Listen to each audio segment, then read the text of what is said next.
അസ്സലാമു അലൈക്കും വറഹ്മത്തുള്ളാഹി വബറകാതുഹു. ബിസ്മില്ലാഹി വൽഹംദുലില്ലാഹ് വസ്സലാത്തു വസ്സലാമു അലാ അഷ്റഫി റസൂലില്ലാഹി വആലി കുല്ലി വസഹാബത്തി അജ്മഈൻ. ഏറ്റവും സ്നേഹാദരണീയരായ സഹോദരി സഹോദരന്മാരെ, മാന്യ ശ്രോതാക്കളെ, അല്ലാഹു ജല്ല ജലാലുഹു ജീവിതത്തിലെമ്പാടും നന്മകൾ പ്രവർത്തിക്കാനും തിന്മകൾ പാടെ വെടിയാനും എന്ന് മാത്രമല്ല തിന്മകളോട് പരിപൂർണമായി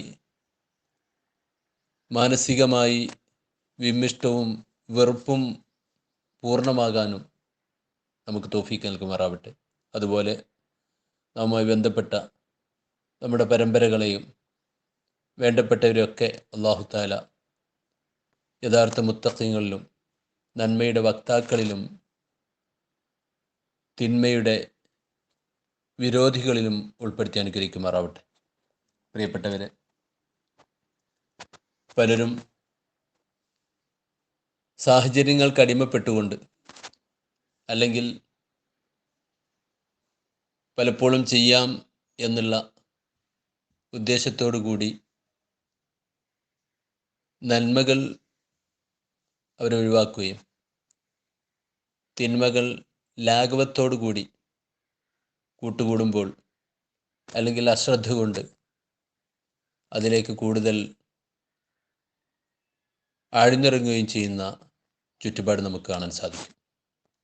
പ്രത്യേകിച്ച് യുവസമൂഹം നിസ്കാരത്തെക്കുറിച്ചോ മറ്റ് നന്മകൾ കൈവരിക്കുന്നതിനെക്കുറിച്ചോ കൂടുതൽ ശ്രദ്ധിക്കാതെ അതെല്ലാം ലാഘവത്തോടു കൂടി തള്ളുകയും ആരെങ്കിലും പിന്നിൽ നിരന്തരം ഓർമ്മപ്പെടുത്താനും ശല്യം ചെയ്യാനും ഉണ്ടെങ്കിൽ മാത്രം അതിലേക്ക് ശ്രദ്ധിക്കുകയും ചെയ്യുന്ന ചില ആളുകളെ നമുക്ക് കാണാൻ സാധിക്കുന്നതാണ്.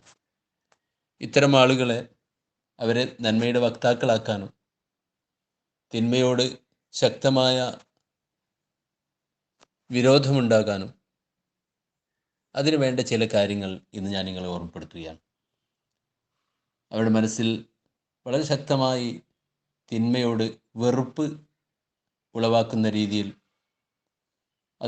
അതേസമയത്ത് നന്മയോട് ശക്തമായ അഭിനിവേശവും ബന്ധവും ഉടലെടുക്കാനും ആവശ്യമായി നാം വർത്തിക്കേണ്ട കാര്യം അൽ അലീമു സക്കിയുൽ ഗഫാർ തവ്വാബ് സ്വബൂർ ത്വാഹിർ എന്ന ഇസ്മ 19 പ്രാവശ്യം പേപ്പറിൽ എഴുതി യാ മുമീത്ത് എന്ന് 313 പ്രാവശ്യം അസ്മാഉൽ ഹുസ്ന ഒന്നും അതിൽ മന്ത്രിച്ചു ധരിക്കുകയും ശേഷം രാത്രിയിലും പകലുമായിട്ട് യാ അലീമു യാ സക്കി യാ ഗഫാർ യാ തവ്വാബ് യാ സ്വബൂർ യാ ത്വാഹിർ എന്ന് 156 പ്രാവശ്യം അസ്മാഉൽ ഹുസ്ന ഒന്നും ചൊല്ലി ഇത് 14 7 3 അല്ലെങ്കിൽ ഇനി 21 ദിവസം അത് ആവർത്തിക്കുകയാണെങ്കിൽ നമുക്ക് അത് വലിയ പരിഹാരമായി തീരുമെന്ന് ഓർമ്മപ്പെടുത്തുന്നു. അല്ലാഹു കബൂലാക്കുമാറാവട്ടെ.